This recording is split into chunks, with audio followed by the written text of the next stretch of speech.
Okay, welcome everybody. It's 3:10, and it's my pleasure to introduce Mr. Ed Pettitt.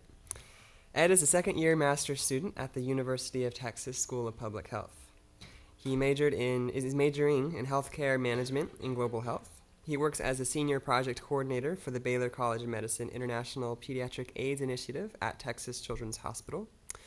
He has been a Houston Galveston Albert Schweitzer Fellow, focusing his efforts to develop a transition of care program at Thomas Street Health Center to assist their adolescent clients to transition successfully into adult care. He's also one of the co-founders of the Houston Global Health Collaborative, and today he will share his experiences with you as a Schweitzer Fellow and talk more on how we can all make our life our argument, or make your life your argument. So please give a big welcome for Mr. Pettitt.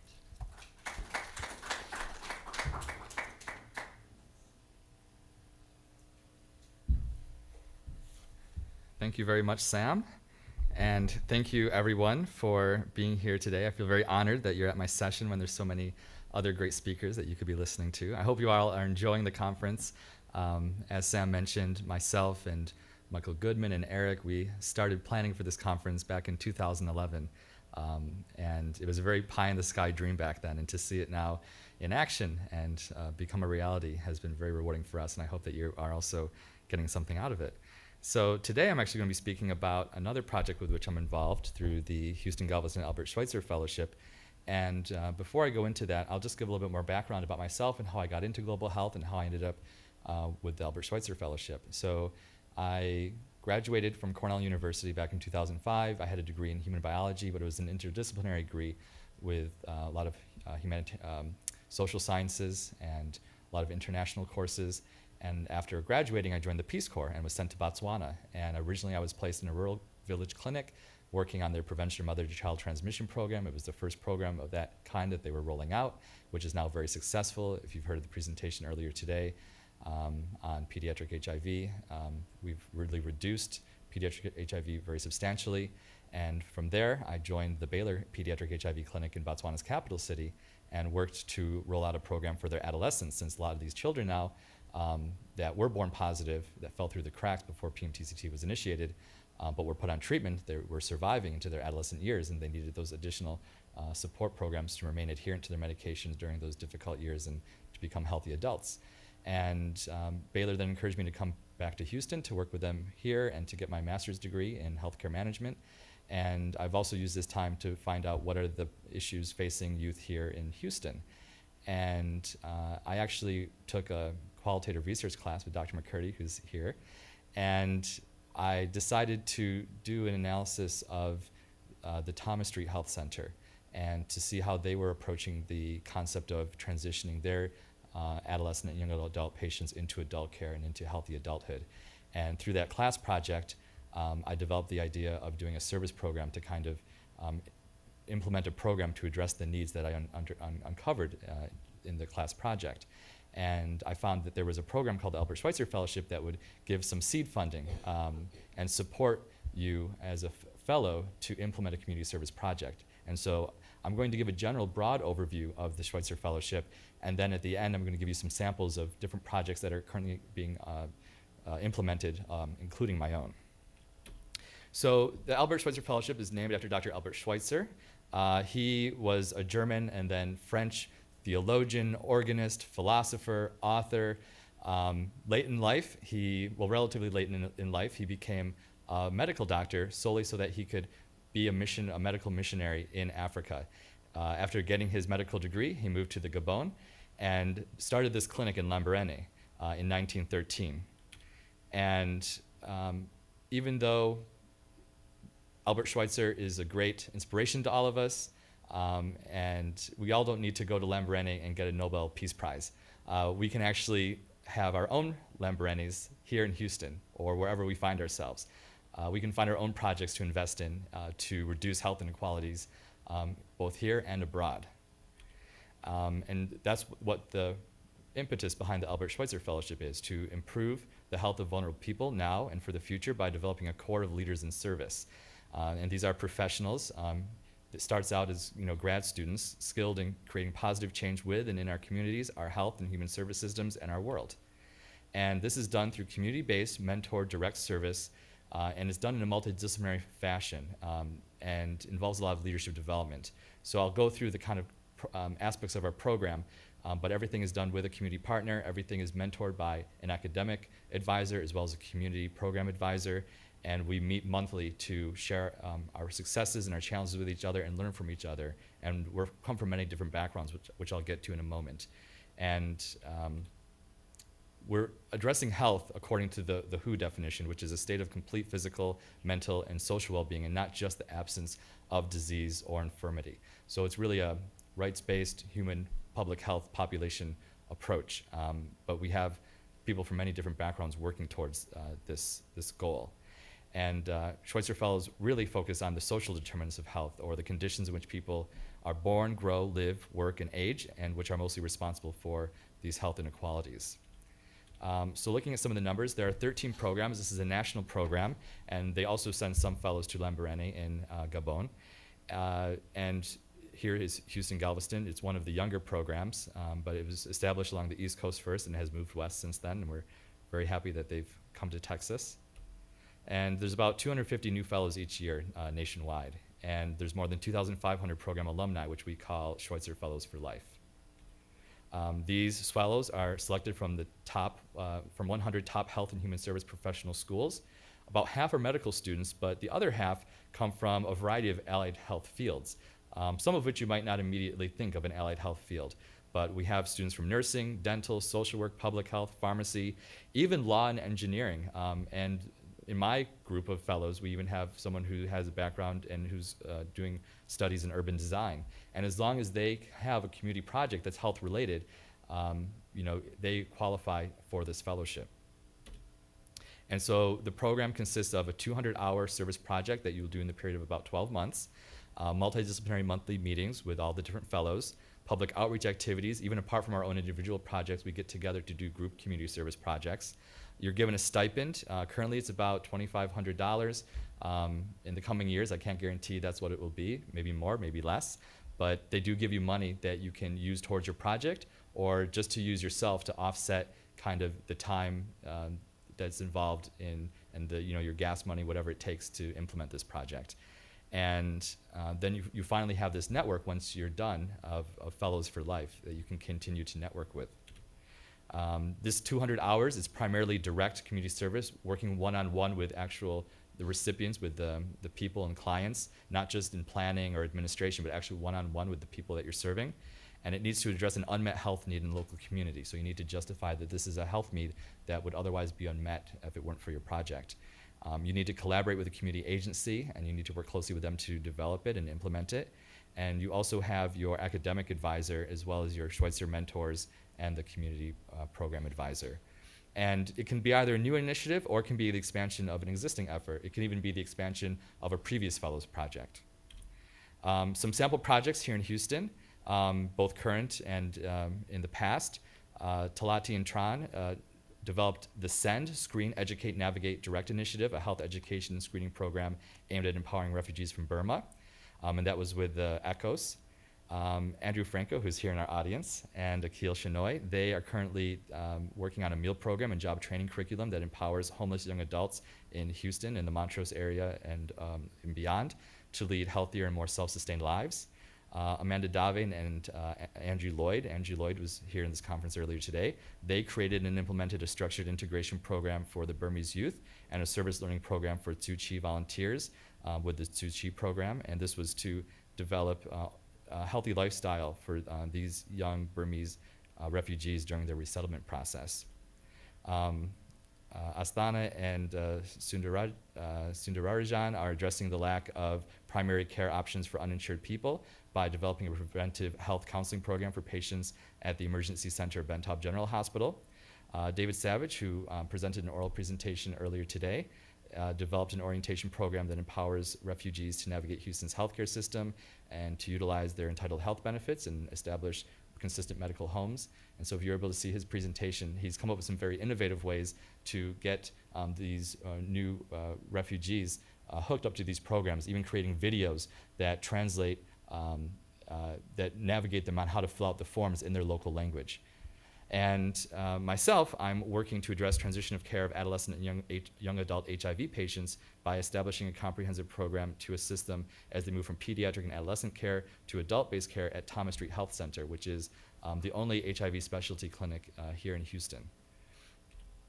And this is a picture of me at Thomas Street with my site mentors and a few of the youth with their backs turned to us.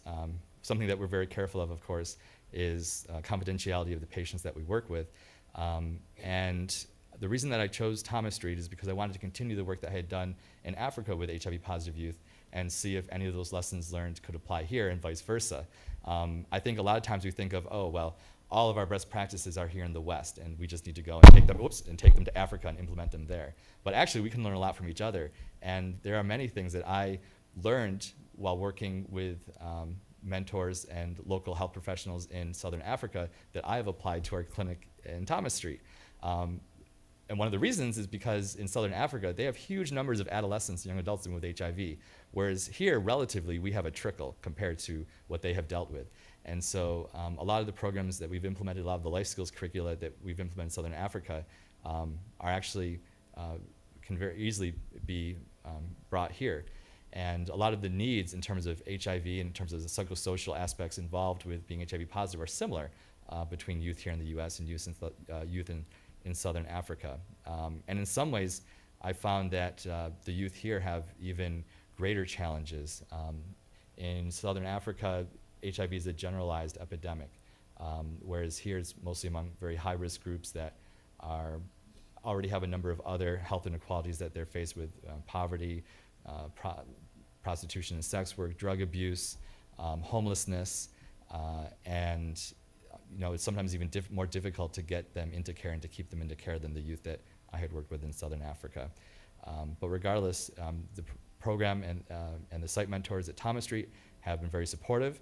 We've approached this topic in a number of ways. We've implemented a monthly support group called Club T, where we do life skills education. We teach them on how to be independent and taking care of their own health, how to order their own meds, refill their own prescriptions, how to navigate their benefits, similar to what David Savage was doing with the refugee youth, and also, in general, how to be a healthy adult. And so one of the things that we do is we help them to create resumes and help them to consider what their career plans are. And so it's a very holistic approach to transition of care. This is one of the youth in our program filling out a worksheet to create a resume. And another success that we've had is getting Thomas Street to consider what does it mean to have youth-friendly services. A lot of the youth mentioned, and this also came out through the class project I did, that they didn't really feel comfortable at Thomas Street. Some of the young people that went to Thomas Street, the association they had with it was, this is where my parents died. Earlier on in the epidemic, they remember going to Thomas Street with their parents when they were at very advanced stages of AIDS, and they remember Thomas Street as the place where their parents passed away if they were infected from other child transmission. And even youth that come in their teens, they really don't feel comfortable around some of the older adults that pass through Thomas Street. And they really want a space to call their own. And when I arrived, they didn't have their own waiting room. They didn't have their kind of own space to call their own. There were no youth-friendly services.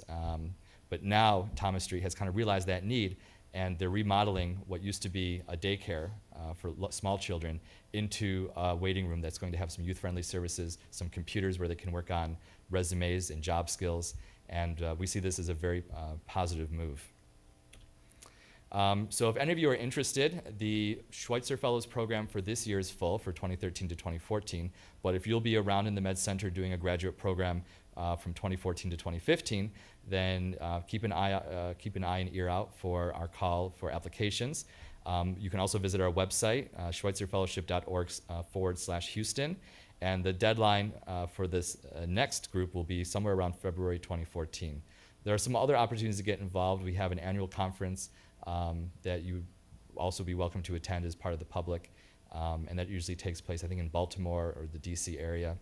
And I think this coming year they said it'll be in conjunction, like right after the APHA conference, the American Public Health Association conference. So you might want to keep an ear out for that.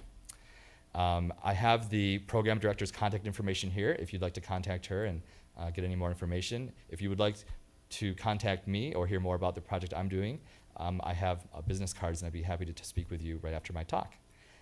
Thank you very much for being a great audience. And I'm also have about 5 minutes to take questions. I wanted to give you an opportunity to ask me either about the Schweitzer Fellowship as a whole, or about my own work at Thomas Street, or any of the other work I'm involved in, even this Global Health Collaborative. This is your time. You can ask whatever you want.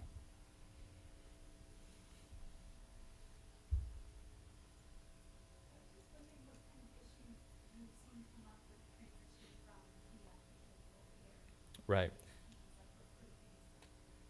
Right. So a few issues. Number one, when the youth are getting their care with their pediatric provider at Thomas Street, a lot of times the social worker, they have a dedicated case manager as a youth client, and the social worker is there to assist them, but sometimes they will do too much, and since they're always calling and reminding and always helping them to make their pill refills, the youth aren't learning those skills themselves. And so when they're transitioned to adult provider and don't have a dedicated case manager any longer, they fall out of care because they don't have those skills. They don't know how to call and make their new appointment. There's no one calling to remind them. There's no one scheduling them to get their pill refills. Sometimes they go away to college and they're just lost to follow-up because there's no one that's kind of helped prepare them to make that move. And so we just see a lot of young people just falling out of care when they make that, when they attempt to make that transition from pediatric to adult care. Sometimes, and around that time, there's just so many other transitions. And this happened for all of us. I mean, many of us, when we went away to college, maybe that was the first time we saw another provider apart from our pediatric provider. And that was the same time that we were starting school, maybe in another state. And maybe you're getting into a relationship. A lot of these people, around the time that they're transitioning to adult care, they're also starting a family. So there's just so many different life transitions you're going to at the same time that you really need some training in what to do. And a lot of these youth, they don't have the parental support at home to provide that training. Their pediatric providers usually don't provide that training, and the social work staff are somewhat, even though they're helpful in keeping them in care as pediatrics, they're not imparting the skills to make them independent once they move out. So that's really what we're trying to do. We're trying to get the social workers, the nurses, and the physicians to work with them. And at a young age, starting at Thomas Street, we have patients as young as 16. To start then looking at the different milestones, the different skills they need to reach to eventually be independent, and to train them both during their medical appointments and through the support groups like the monthly Club T, to reach the point where they are independent in those skills. And we actually have a survey that they fill out when they attend their first support group meeting, listing about 20 different skills that they should have and marking where they are at in that skill. Either they don't know at all how to do a certain thing, maybe they are interested but they don't know how, maybe they've started doing it but they're not proficient at it yet. And so we gauge where the gap in their knowledge and their skills are, and we try to adapt our program to meet those gaps. Yes? So the pediatric care at Thomas Street starts at their 25th, it stops at their 25th birthday. So they need to be transitioned into the adult side of Thomas Street by age 25. And Thomas Street is unique because they have both the pediatric and the adults in the same building. It's literally going from one side of the building to another and to a different provider. But even within one building, we found a lack of communication between the pediatric providers and the adult providers. And even there was a disconnect sometimes in the patient information not being transferred, or the adult physician not knowing all the challenges of this patient when they were transferred to them. And so we're trying to get Thomas Street, internally working better together. And we've made lots of improvements in that regard. And also with area providers, because we also get referrals from Texas Children's Hospital into Thomas Street. And sometimes, depending on what kind of health insurance they're on, like with Medicaid, for example, sometimes by age 19, they need to transition out of pediatric care into adult care. And sometimes by age 19, they're transferred to Thomas Street. And so we're trying to get the social workers and the medical staff at Texas Children's communicating better with Thomas Street. And so We haven't done this yet, but on our agenda is to have some colloquium with all the different providers, pediatric and adult, in the Houston area to better coordinate their transition and transfer services. So I think that is all the time we have for questions, but like I said, I'd be happy to speak with any of you in the hallway, and I have my card if you'd like to contact me afterwards. Thank you very much.